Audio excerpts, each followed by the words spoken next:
You really want to criticize Kamala and some of his record? Like that is just. I Oh, mean, that's part of the reason why it's like it's the biggest insult. I mean, that's definitely part of the reason why.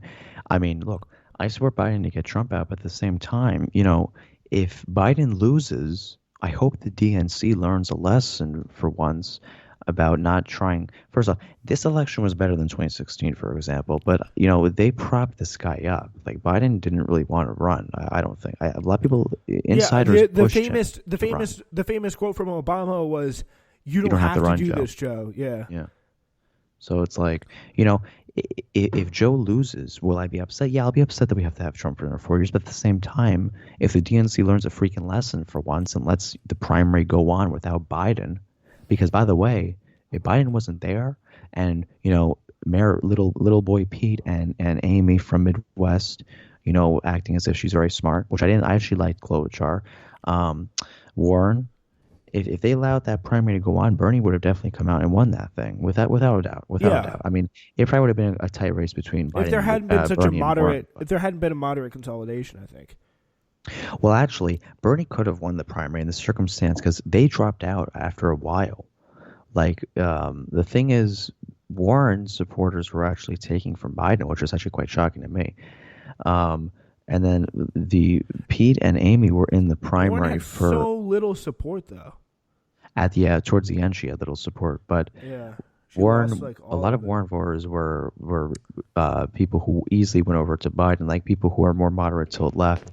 I mean, some are more like me. I'm not. I don't consider myself a moderate, but I consider myself like, for example, if you have Bernie and you have a moderate like Biden, Warren is probably like in the middle. I don't even think Biden's moderate, but like a true moderate. Like let's talk about I don't know. Gina Raimondo in Rhode Island, for example, like we'll have her as a moderate, and then we'll have Bernie as a left. Like I'm more in the middle of them, which is where I'd argue Warren is. I mean, because Warren does advocate for a lot of things that Bernie advocates for, but at the same time, she also is fine with, like, she said that she's fine with capitalism in the sense that, she wants to fix things, Yeah, she's a but keep certain reformer. aspects. Yeah, And I mean, I instead think of honestly, like, going is up. Bernie going to structurally change the system? I mean, I don't really Well, if think so, Bernie but won, I would say he would structurally change it more than Warren. Warren yeah, would probably just try definitely. to, like, board up the house, whereas Bernie would do like a full gut renovation. Like, Warren would probably just paint the wall to make it look different, whereas, Bernie would like knock down the wall, put a new wall up with Exactly. sustainable wood and all that crap. That's a good way of putting it. Yeah. Yeah. I mean, that's what I think I would they both would do. I mean, I don't think, Warren's mechanism, I don't think was necessarily bad. I just preferred the reason why I preferred Warren over Bernie. It's not because I want a woman or anything like that. I mean, look, if Warren was look, this is going to sound like weird, but if Warren was a guy and Bernie was a woman, I still would probably support Warren because I like what she's gotten done in the past, and I also think that she has a bit of record. I mean, in the sense of, like, I understand that Bernie voted for the Brady bill in the sense that he says, "Oh, I'm from Vermont, this and that," but, like, that's still an attack line because not from a Republican necessarily, more from the It was Democratic used base. against Bloomberg tried to like put it against him. I remember that. Yeah. That And the was same thing like with the crime bill. He voted for the crime bill. Like, these are things like that. For example, actually, Trump could use that against him, technically. I'm not saying that Trump isn't to be good or anything for the crime. But, like, the fact of the matter is, like, a lot of Americans now are pissed off. But if tensions start to relieve in regards to the police, which I doubt will actually happen, um, in the circumstance that it was Bernie versus Trump using that against Bernie could possibly hurt him in the slightest of bit, not necessarily with his base, but in the sense of moderate or independent voters. Because the fact of the matter is, a lot of people believe the politicians, and it's almost like a hard thing though, because it's like Trump's actions also could hurt him. It's like hurting both of them at the same time, which is like, well, then, like, who is it going to hurt? Because if it's hurting both of them, then it's like no one's going to get hurt more than the other. So it really comes down to, I think Trump would probably get hurt more, to be honest, because that was more of a modern thing. But yeah. at the same time, like, I think that Warren's record definitely is a little bit better than Bernie's. And that's really the only reason why I support her over Bernie in the primary. And then I moved over to Biden after she said that thing about, oh, Bernie doesn't want a woman to be president, because that was completely that at that point I saw desperation at its best. I mean, that was like a. Exactly. Yeah. I mean, she. I mean, also, by the way, it was funny because in the beginning of the race, like after a couple weeks before Iowa, she was actually in first in polling. Same with Kamala. Actually, Kamala was in She first had for yeah she had Rushmore. like a bump in I Yeah, think like she the had a late big bump. fall. Yeah. And yeah, she had a massive fall, and it was funny though because Bernie was the one who suffered most from that bump. So Biden suffered as well, quite heavily And as well. especially because of the heart attack Yeah, that and his definitely, yeah, return from it, I would say. that definitely, because a lot of people looked at that as something that was unstable, but that wasn't even really a major heart attack. Yeah, that was just a pretty minor thing. Another interesting moment from Minnesota, we saw the top or one of the big organizers, a activist on the ground in the Wicked George Floyd protests, who owns, I believe, a business right across the street from where George Floyd was killed. He won in a state legislature race. Omar Fadey, I believe his name is.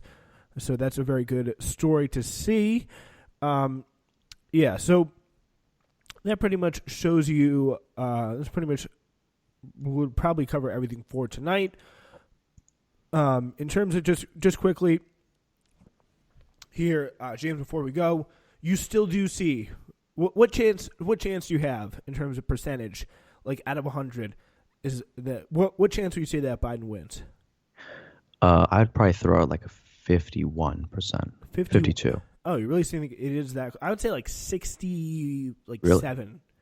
Wow. Okay. Yeah. No. I think he has a good chance. I think that it matters on how many slip ups he does more because he needs to calm it down a little bit with his mouth. I think that's really. Do you worry a little bit? Do you worry a little bit like voter suppression, like actions Republicans could take that? Biden Oh doesn't yeah. really Oh, necessarily have definitely. to- Look at Georgia. I mean, Georgia is. This is funny about the polls in Georgia, especially as well. with Brian Kemp. Oh my gosh.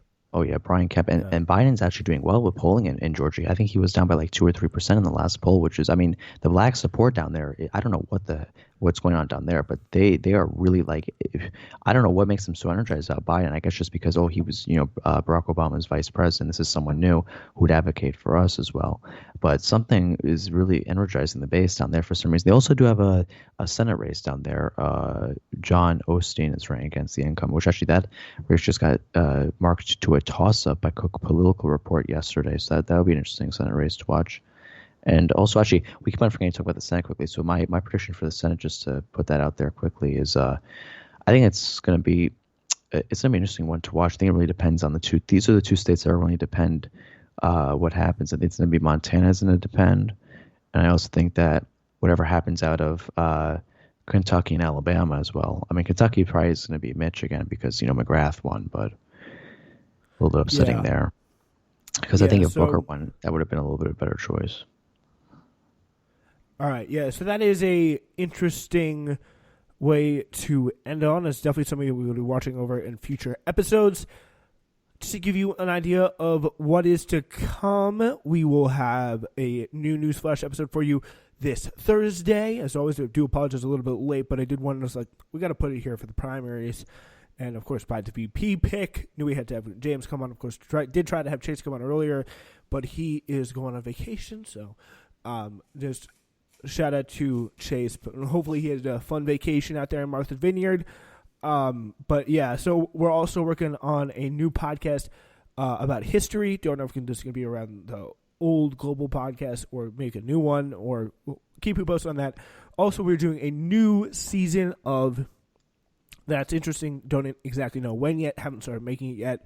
But it's supposed to, I'm going to try and do it all this time. I'm going to focus all on independent media projects, independent media outlets, independent media productions that are not legacy, not like CBS, not HBO. Like, we're not going to be doing like those kind of major shows that we were doing last season, trying to focus on smaller independent media outlets that you or shows or operations that I would like to recommend to you. Not necessarily partisan, but probably a little bit politically, but just because they're good and I think they do their job well. Try to keep political aspect of it out as little as possible. So we're looking on that. And, of course, the best way to support our show is to continue to listen to it because, of course, we get money from you listening with those ads. So, yeah, just keep doing that. Subscribe, rate, review, help boost our show up. And if you like it, and, of course, follow me on Twitter, SBW272. And, of course, follow our guest, James Stanley, at JamesStanley50 on Twitter. That's all we have for you today. It's been Newsflash.